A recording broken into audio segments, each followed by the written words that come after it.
Welcome to this edition of Rick and Bubba University, the podcast. Bubba, it has been an active week on the day job. Rick, it has. After 31 years, we've announced we're ending our daily radio show at the end of this year, and we still have a year of those to go and a year of podcasts to go here after the show. And, man, you talking about legends. We got one today. Oh, Verne Lundquist is with us, and we've been waiting on this opportunity. Verne, you don't know how long we've been waiting to interview you, so welcome to Rick and Bubba University. How are you, buddy? Thank you, guys. Pleasure to be with you. You know, we're in the broadcasting business and have been, but we don't think of ourselves as broadcasters because we're not very professional. Right. And that's kind of been the way that we've always moved through the jungle of broadcasting at very low expectations. But in your case, you have reached the top of the mountain. You have got to do SEC football, and I think for most people, it doesn't get any better than that. I would totally agree. When I got the call, excuse me, back in 2000, actually I got the call in 1999. Excuse me, guys. That's all right. I've been with CBS at that point since 1982. And in 99, I was the number 2 NFL guy. I was working with Dan Fouts Dan Deerdorf. There's too many Dans in my Right, yeah. And, I was with Dan Deerdorf, and I heard rumors from Lance Barrow, who was our golf producer and also was my producer for the NFL, that Sean McManus, the boss, chairman of the board, was thinking about making a change. And so I became concerned about that. And I called Sean and I said, I keep hearing this noise about you hiring Dick Enberg, who was very unhappy at NBC at the time. And Sean said, if he's interested, we owe it to the company to investigate the possibilities because he's a Hall of Fame broadcaster, but he's a high ticket item. I can't imagine that we could afford him. So I thought, okay, fine. And then Sean paused and said, now, in the unlikely event that we hired Dick Enberg and put him in the NFL, how would you feel about going to the SEC? So I said the appropriate things. Sure, I'm beholden to CBS, so I'll do whatever you need. But I didn't want to do it, and Sean knew that. But I hung up the phone, looked at my wife, Nancy. We were in the kitchen here in Steamboat Springs, Colorado. And I said, honey, pack your bags for Tuscaloosa. So you knew, you felt... You knew what was coming. But see if it would be hard to put into words, and I acknowledge that before I ask this somewhat unfair question, but one of my sons married a young lady just back in September, and she had never been to an SEC football game in her life. And my son, the one that got married, actually played in the SEC.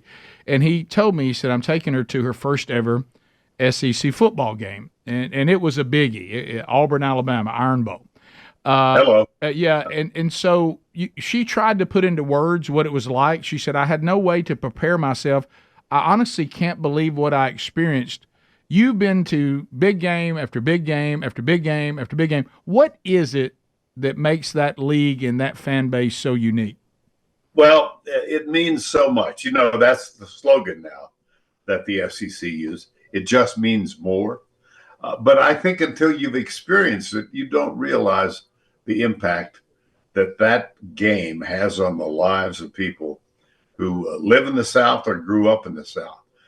I grew up in Austin, Texas. I was used to Texas, Oklahoma. I thought that was a big deal. And it is and was. I grew up on A&M in Texas. That's a big deal. I have done USC, UCLA.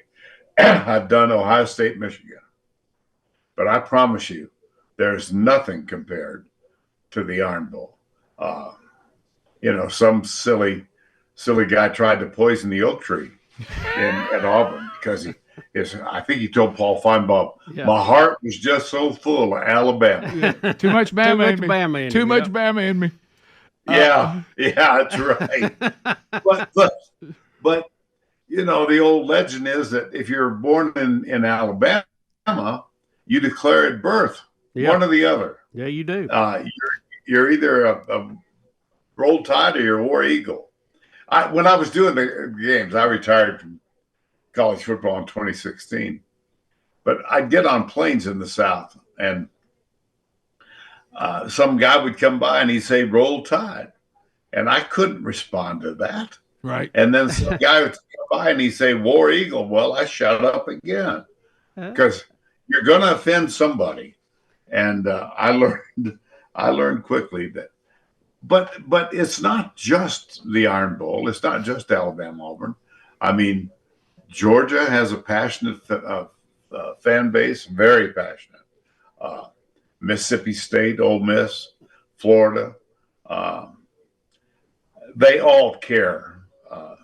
Sometimes too much. Yes, they Verne, do. I'll tell you, it decides marriages in this state. And I had a good friend of mine. We were talking about it not too long ago, and I had a similar experience. He said he was dating a young lady, said she checked all the boxes.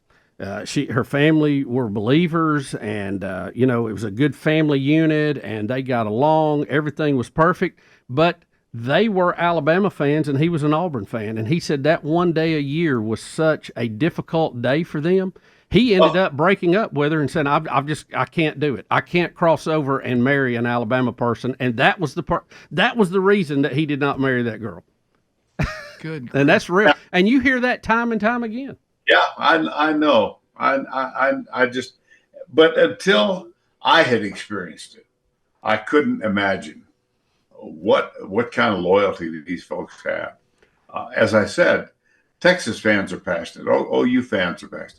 By the way, Texas know you're going to get a dose of adult reality. Yes, they are. Well, the meat grinder just keeps grinding, doesn't it? I mean, wow, no off weeks. Well, you guys were talking about, Bo Jackson himself said in the documentary that ESPN did on him, when they tried to get into his mind about the Iron Bowl, he said, y'all were just, they interviewed him in the Iron Bowl, the documentary, not his documentary, the one about the Iron Bowl, the Auburn, Alabama fans, the Roll Tide, War Eagle. People got in a fight about which one the ESPN said first. Everybody got mad because say, which one of us is going to be said first? And he said to ESPN, he said, y'all are just getting the tip of the iceberg. And I won't use the language he used. He said, but it's a really large iceberg. You're not even close. And you remember the legend, Verne. I'm sure you heard it, and it was confirmed. The dad that didn't and mom that did not attend their own daughter's wedding because she got married on Alabama, Tennessee. They got there for the reception, and when they were asked about this, said, "Well, she knew better than to put it on that day."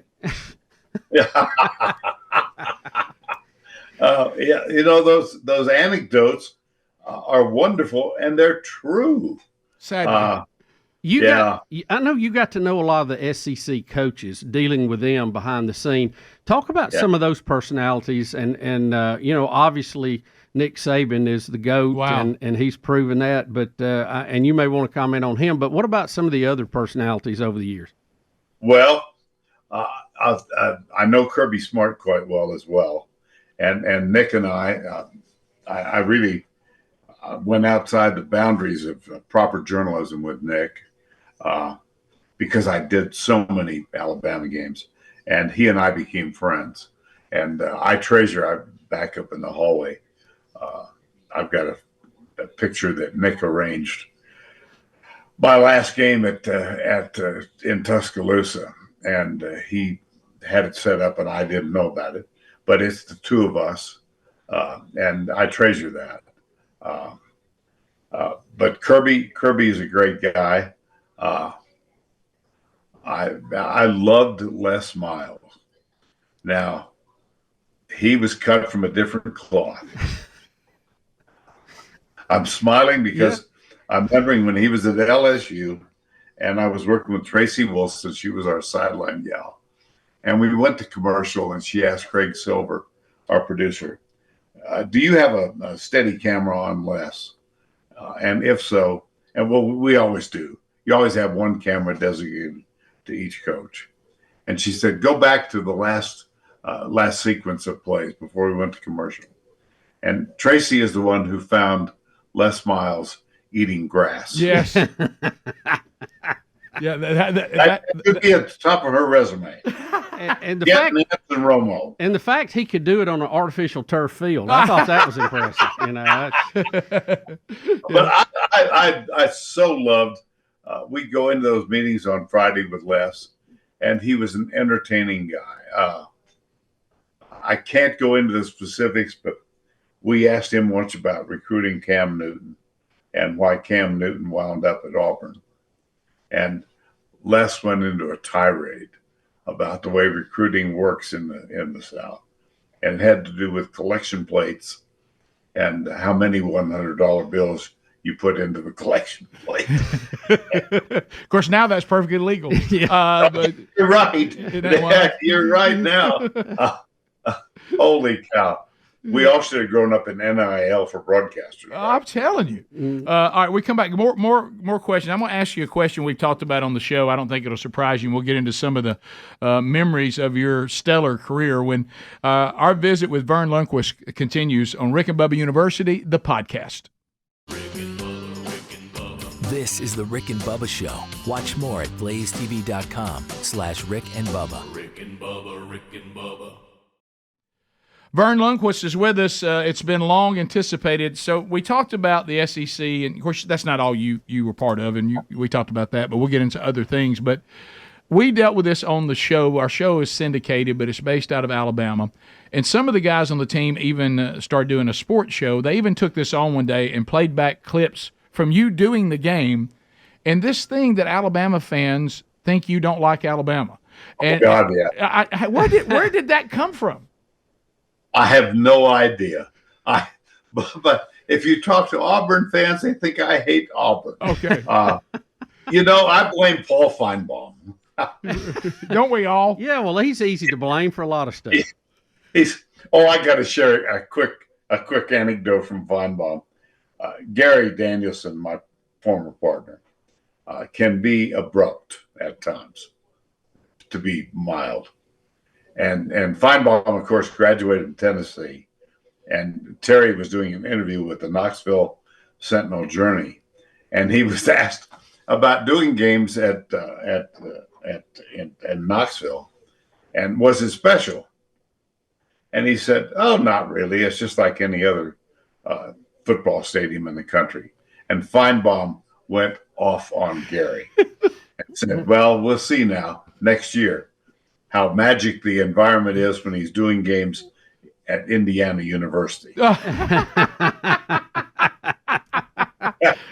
Pretty well captured that. Yeah. Well, and this is not going to help with this legend. I mean, I want you to know they actually played clips. The guys on our team, they played clips of you during the game of you complimenting Alabama over and over again, and it still didn't work.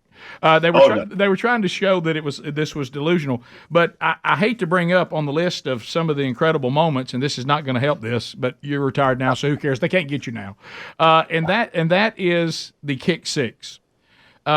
This was as crazy a day, and I know that you were talking about why this is such a memory for you, because Auburn had back-to-back not back-to-back. There was a game in between the two, but they had they'd had the prayer in Jordan Hare, and then they had the kick to six. beat Georgia. Yeah, the same team that year, two big rivals, and you have that down as one of your favorite games ever, because I guess something like that just doesn't happen once in a lifetime, I guess. Well, we were doing Georgia Auburn, and Nick Marshall was 4th and 18. And Nick Marshall, 4th down and 18 with, less than a minute to go, or maybe a minute and a half. And he threw a Hail Mary. And the two Georgia defensive backs went up, 4th down, knocked the ball down. Mm-hmm. But they tipped it. They went for it. Both of them did. Tipped it forward. And Ricardo Lewis made a heck of a grab. He reached behind him. He grabbed it and went in untouched. And Georgia lost to Auburn. And we went on camera at the end of the game, and Gary Danielson said, "That's the greatest finish to a college football game I have ever seen. You will never, ever, ever see anything to equal that." Well, 2 weeks. Yeah, right. 2 weeks. And it's amazing the ties you make. And, in this sport, and particularly, I think, in the South. But, of course, we all remember that at the end of the Iron Bowl game in 2013, Sammy Coates scored for Auburn minutes ago, something like that, tied it up. You forget that A.J. McCarron hit Amari Cooper with a 99-yard touchdown pass to open the fourth quarter. Anyway, the running back, T.J. Yeldon, has the ball. He goes across the 40, and he steps out of bounds. And was there 1 second left on the clock or no? And Matt Austin was the official. And Matt and I have become really, really good friends over the years. He had a granddaughter who graduated from University of Kentucky. So whenever Kentucky does well in basketball particularly, I hear from him. Anyway, after they asked, the replay booth said to our producer, Craig Silver, can you coordinate the game angle camera and the end zone? Can you sync them up so we can determine exactly when his foot hit the ground? It took him 7 minutes. And meanwhile, Gary and I are just trying to filibuster and do anything, just fill the time. And finally, Matt Austin came on and said, please put 1 second back on the clock. Well, Saban was irritated, to put it mildly, with his senior kicker, who was 1 for 4 with field goals and had one blocked. So instead of sending him out, we thought they'd try Hail Mary. Right. They sent a redshirt freshman, an immigrant from Poland, on the field to try a 57-yard field goal. And we all think, matter of fact, if I look back over my shoulder in that corner of the office, it was a combination office and entertainment room that I'm in. I've got a photograph of Chris Davis autographed, and that's a. And of course, he broke free and got a couple of great blocks, and went into the end zone, touchdown Auburn. And I said no flags, and I promise you guys, for that long, I looked back up the field and I thought, dear God, don't let there be any flags. Yeah. And then we only replay. We waited about 6 minutes for Steve Milton is our director, and he's just brilliant. You could see his work at Pebble Beach this weekend. Steve does college football and all of our golf. And he conducted a symphony for 1 minute and 21 seconds. Gary and I didn't say a word. We just let Steve do his work. And he was like an orchestra conductor. It was perfect. And then at the end of it, I just said simply, well, you might want to see that again. And we only showed 2 replays. And of course, Gary succinctly summed it up at the end, because Alabama had their field goal protection team on the field. And so Gary, on the second replay or third or whatever it was, he said, well, no wonder they couldn't catch Chris Davis. There weren't athletes on the field. There were nothing but fat guys. Oh, God. Oh, boy. But did you realize, with as much as you knew about football, because I think on a play like that, at first there's always that thought, because it's one of the rare things that ever happens in football, and it's a rule that never comes into play. Did it dawn on you immediately, hey, he can score. They can return this for a touchdown? Because I think some people started going, can you do this? I knew the rule. Yeah. I did know the rule. So I was aware that he could score, but the likelihood that he would go 109 yards was ridiculous. And then he got so many great blocks, and a couple of guys almost had a shot at him. But to Gary's point, they weren't athletes; they were nothing but fat guys. And they're chasing Chris Davis. I think I heard that Chris Davis is coaching high school football. Yes, not too far from our studio. Yeah. He played a little bit when Chargers. And plus, with the Chargers. Yeah, and then even here, we've had multiple spring pro leads. He was on one of those teams too for a little while, but now he's coaching, and he's forever etched in not just Auburn football lore, but college football lore. And just to the rivalry of that game, you see that, and it was a remarkable ending. And then you turn around this year, Vern, and you have another remarkable ending that goes the other way that almost defied odds. Yeah. It's an amazing sport. It really is, and you got to call so many incredible games. Not just football. We'll talk about. We got to talk about all these other things you do. We'll talk more about that. We of course know you saw you the most doing college football, but you have done some other incredible calls, and we'll jump back and we'll continue our conversation with Verne Lundquist when Rick and Bubba University, the podcast, continues. So let's talk about Patriot Mobile. Patriot Mobile, Bubba, you and I have been at this a while. You might have heard about that. But one of the things we hear a lot from the audience is it just frustrates me to know that I need a service and I feel like I'm giving my money to companies that do not represent my worldview and they stand for things that I oppose and I don't know what else to do because I don't have any choices. Well, here's good news. Patriot Mobile, America's only Christian conservative wireless provider, and I mean the only one. Patriot Mobile offers dependable nationwide coverage, giving you the ability to access all three major networks, which means you get the same coverage you've been accustomed to without funding something you may not agree with. When you switch to Patriot Mobile, you're sending the message that you support things like free speech, religious freedom, the sanctity of life, Second Amendment, holding our military and our veterans and our first responders, holding them up as heroes. It's a 100% U.S.-based customer service team, making switching very easy. You want to keep your number? You can do it. You can keep the phone you got? Fine. If you want to upgrade, you certainly can. Their team will help you find the best plan for your needs. So why don't you just go right now to patriotmobile.com/RickBubba. Put that together, patriotmobile.com/RickBubba. Don't put an and in there. Just put our names together. Or you can call 972-PATRIOT. Get free activation when you use the offer, the code RickBubba. Join us and make that switch to Patriot Mobile today.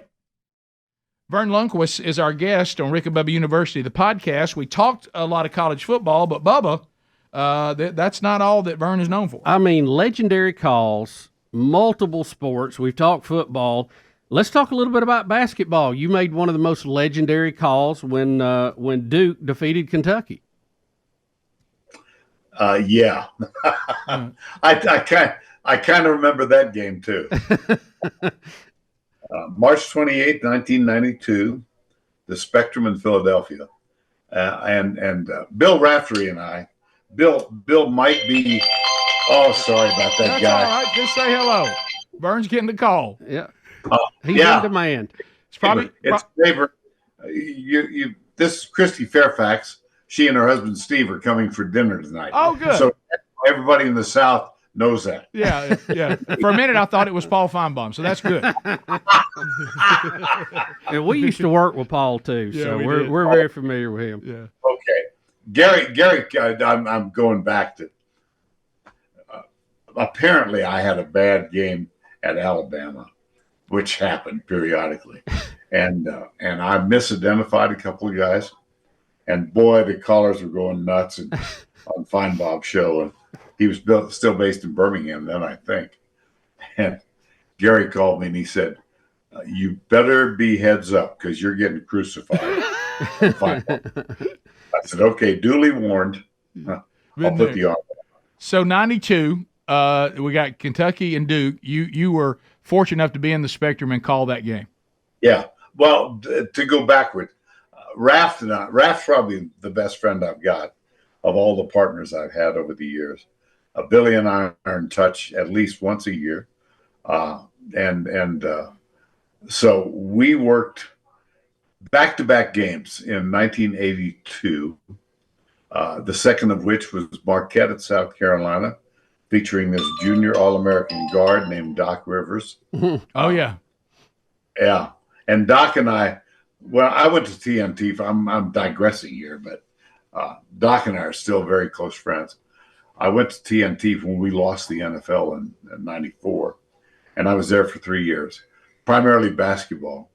I did my three partners: Chuck Daly, Dream Team coach, Danny Ainge, and then Doc for 2 years. Anyhow, It's a Raft perfect and I name. worked together back-to-back weeks in '82.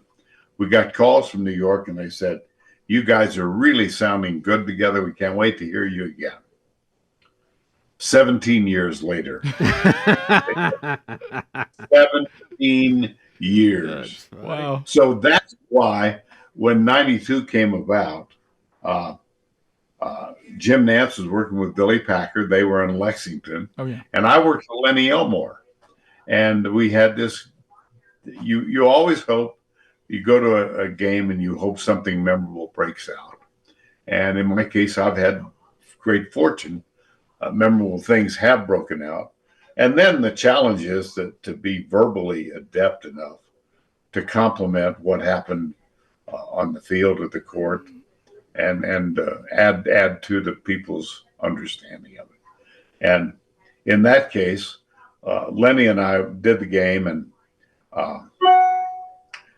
it ended with, Laettner, Christian Laettner, whose own teammates couldn't stand him, by the way. Right. I was about to say, nobody liked him, not even his own team. No. And he should have been kicked out of the game midway through the second half.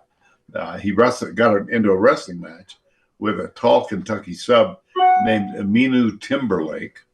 And Laettner planted his size 14 right in the middle of Timberlake's midsection. Wow. Should have been ejected, but wasn't. Anyway, he was a great player, miserable human being, and I'm a big fan. he was something special. He made Bill Lambier look like a nice guy. And Rick Mahorn, you're right. Yeah. Forget the bad boys. Anyway, he just had a perfect game. Yeah. And at the end of the game, a kid named Sean Woods hit a bank shot over Laettner with 2.1 seconds left, and they called, Duke immediately called timeout. And Krzyzewski in the huddle said, "Okay, we got 2.1. Grant Hill, can you make the pass 70 feet?" And Grant said, "Yes, sir, I can." Because they had tried it against Wake Forest earlier in the year, same play, and he put too much spin on the ball and went out of bounds. So that was the question number one. "Christian, can you catch the ball?" He said, "Yes." And it was perfect play. Rick Pitino chose not to guard the inbound pass, and Laettner had the presence of mind to know that he could take a step to the right and then turn around and hit the jump shot. And he did. And it's still regarded as one of the best college basketball games ever played. Mm-hmm. Matter of fact, I was working with Lenny and Bob, Boston Globe. Oh, Great. Yeah. Who I'm having a senior moment here. Yeah. Anyway, he came over to us, and I'm going all over the lot here with this, but when the game ended and all the hubbub ended on the floor, Mike Krzyzewski did one of the classiest things I've ever seen. Instead of going over to Bob Harris, the Duke radio broadcaster, and going on his show live, Mike peeled off and went back and went to the Kentucky broadcast booth because Kaywood Ledford was winding up a 39-year career as one of the great radio broadcasters ever for any university. And Mike wanted to salute him and thank him for what he had meant to college basketball. So Krzyzewski went on his show first. Lenny and I were working with Leslie Visser, a Hall of Fame sideline reporter and still a great friend. We had her stationed 20 feet from Kaywood the last 6 minutes of the game and all the overtime to tell his story. The game was so compelling, she never got on the air. But it still holds up. And one more thing about that. Grant's mother and dad were great friends of mine, Calvin and Janet. Calvin had been a number one draft pick of the Cowboys out of Yale in 1969. And we were good friends, and I was doing local television in WFAA TV in Dallas. And I knew that Janet was expecting. And I said, Calvin, when she gives birth, would you call me? I'd like to announce it on the 10 o'clock news. And he did on Friday, October 5th, 1972. He called and he said, Janet gave birth this morning to Grant Henry Hill. So we announced that on Friday night, October 5th. That Sunday, the Cowboys were playing the dreaded Pittsburgh Steelers. And Calvin, with a minute to go in the game, Calvin took a toss from Roger Staubach, rolled right, pulled up and hit a halfback pass 50 yards to Ron Sellers, diving wide receiver. Cowboys won 17-13. In my mind, because Calvin and Janet were sitting right behind the Duke bench, in my mind, here was their son, 6'8" sophomore, whose birth I had announced 20 years prior to that, completing the basketball equivalent of a 50-yard pass. Wow. And hitting the receiver right in the hands. Mm-hmm. And I told that story at a symposium that Grant and I were on with Steve Smith, the Michigan State basketball player, and Raftery. And he said, I didn't know that. And I said, well, yeah, your dad called and I announced your birth. And the next day he said, I talked to my mom last night. You weren't lying. So he thought you might. He needed to hear that firsthand, didn't he? Yeah. So anyway, that game, and I don't know if you remember when Gordon Hayward almost rimmed out from midcourt. I think they were playing Duke, Bradley and Duke. Anyway, it bounced off the rim because had that shot gone in, that would have become the greatest finish to a basketball game ever. But those of us who like a sense of ownership, we're quite pleased. Yeah, I never thought of it from an announcer's point of view. You want to have these moments because to be able to call them is what we all hope for. It's what you live for. I mean, fans are out there and their lives are depending on it. You're like, I sure hope there's no flags. I want to keep that, but I sure hope that goes in. And then you're thinking, I'm glad that guy missed. Rick, Bubba, we all have egos, right? We wouldn't be in this business if we didn't. True. There's a certain degree of narcissism that you try to control. Sometimes you're not capable of doing it, but I think you want to be proud of your work. And as I said, you hope that you can come up with something that complements what's going on. Well, I don't think there's anything wrong with saying I'm a sports announcer, and I hope I get an opportunity to announce some of the greatest games in sports history. I mean, that I think everybody understands that. And Verne, we haven't even begun to talk about your golf history. Oh yeah, and the fact that you are a movie star. Oh my goodness. Oh my God. Yeah. Who the hell is Happy Gilmore? Right, let me tell you something. What a line that will live on. Yeah. Do you remember? Was that improv, or did they actually write that for you and say, "Here's what we want"? No, it was improvisational. Now you're going to get me sidetracked here, but I think it's a nice anecdote. I filmed all the scenes in Happy Gilmore in which I was involved in one day. We shot them at Vancouver, British Columbia, and I was flown up, and of course Adam Sandler was still there, the star of the show, and the director of the movie was also the PGA commissioner in the movie. His name is Dennis Dugan, and we gathered at 7 o'clock in the morning for the scenes. They had rented a vacated hospital building, and I saw Adam Sandler shoot a scene. But they built the golf announce booth, and they had extras walking back and forth. And at 7 o'clock, Dennis Dugan said, "Let's have a little fun for us.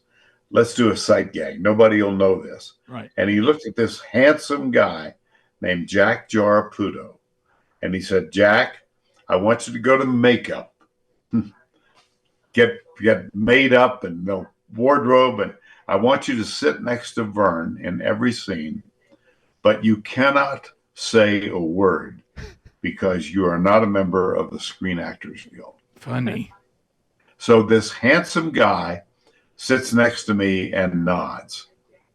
And it turns out that Jack Giarputo was Adam Sandler's roommate at the New York University School of Film.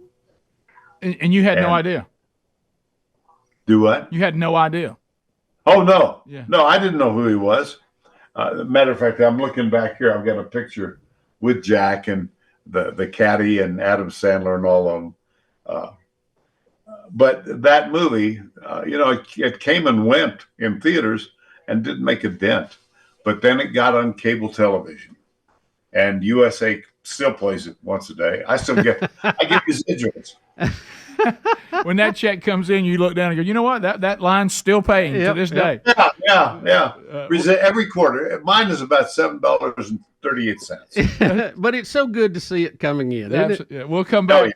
We'll finish our conversation with Verne Lundquist when Rick and Bubba University, the podcast, continues. Verne Lundquist is our guest. We are having a great time. We got a few more minutes with him. Verne, you've told us all these wonderful historic moments, and you're looking around. Is this something you wanted to do from a kid? Where did this love? How did this happen? When did you know you wanted to do this? I graduated from college, Texas Lutheran University, with a degree in sociology and a minor in history, and no clear idea what the heck I could do with that. My dad was a Lutheran minister, and so I thought, what the heck? I grew up in a minister's home. I was comfortable with that lifestyle. I thought I'd try it.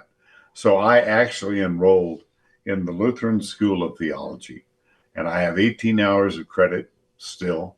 I resolved I was going to stay 1 year, but I knew 6 weeks in I did not have the commitment that's necessary for that kind of lifestyle.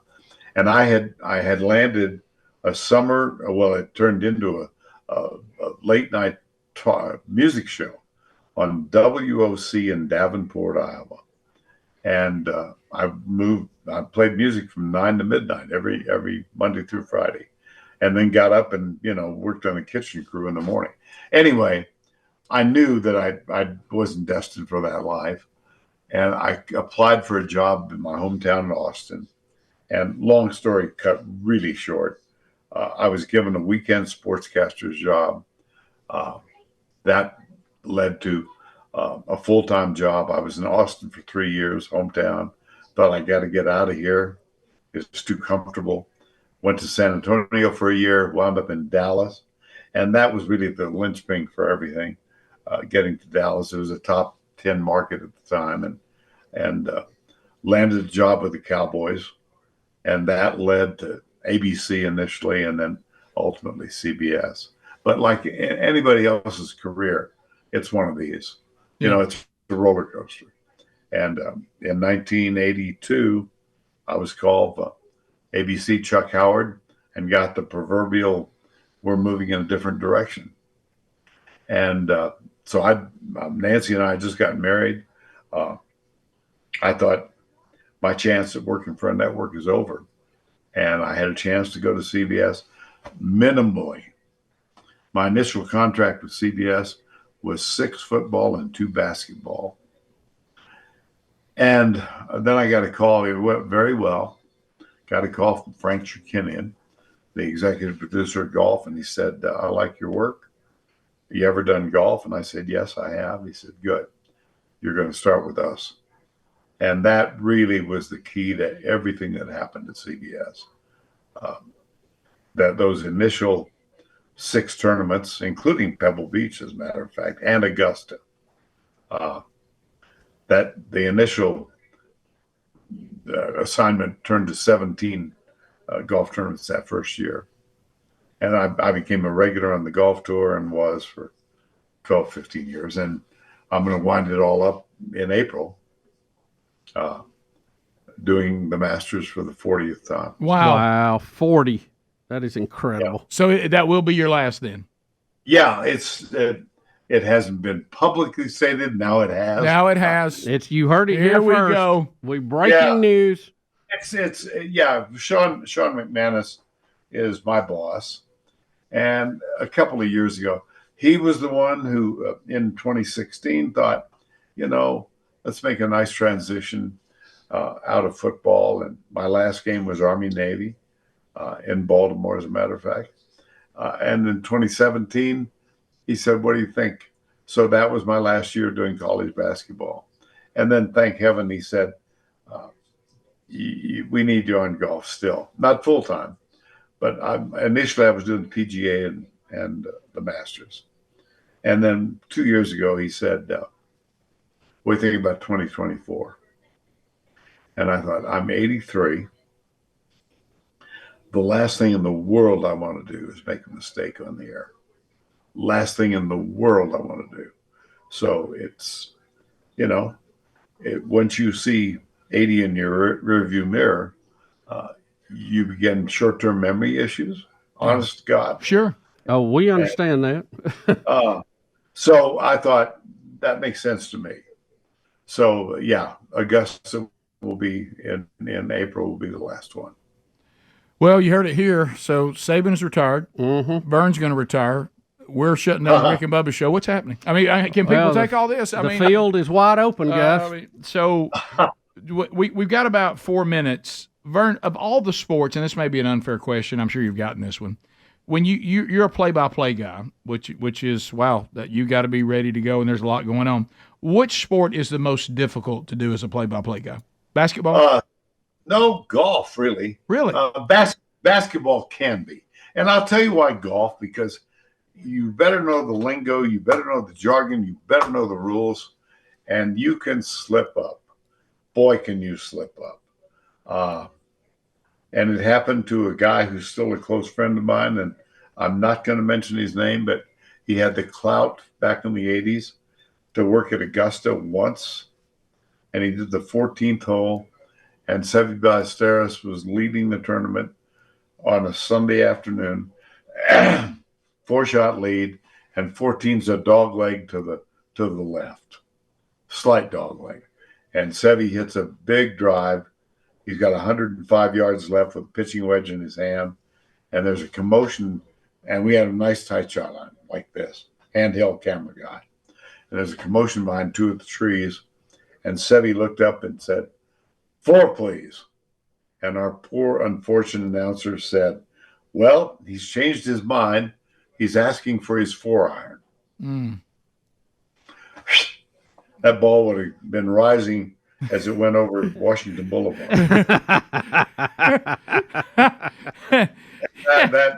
That's just it. But now I'll give you a challenge. Try figure skating. No. Have you done that? Nancy and Tonya. Oh, you were in the middle of all that. With Scott Hamilton, right in the smack dab middle. Oh, my gosh. Yeah. I did 3 Winter Olympics with Scott. Albertville, France in 92. Lillehammer with Nancy and Tonya in 94. And Nagano, Japan in 98. And Scott and I, we're still very, very close friends. That's a wonderful thing about this business. You can make friendships that sustain you through a lifetime. I was in touch with Scott just 2 weeks ago. He's living with his wife and 4 kids in suburban Nashville. And but yeah, and I thought, figure skating. I live in a ski resort, for God's sake. Right. Figure skating. And my wife said, you're going to love it because you love music of all sorts. You love athleticism. And I truly did. And the wonderful thing about doing the Olympics, and I always wanted to do an Olympic telecast because of my enormous respect for Jim McKay as a storyteller. Oh, yeah. I think that's essentially what we are. Names and numbers and down and distance and all that is important. But you need to give the viewer a reason to care about the game. And you do that by telling stories about the athletes or the coaches or the schools. So, and McKay was the greatest storyteller ever. But because I admired him so much, I got to work with Jim for 2 years. What a pleasure. Sideline reporter for the North American Soccer League.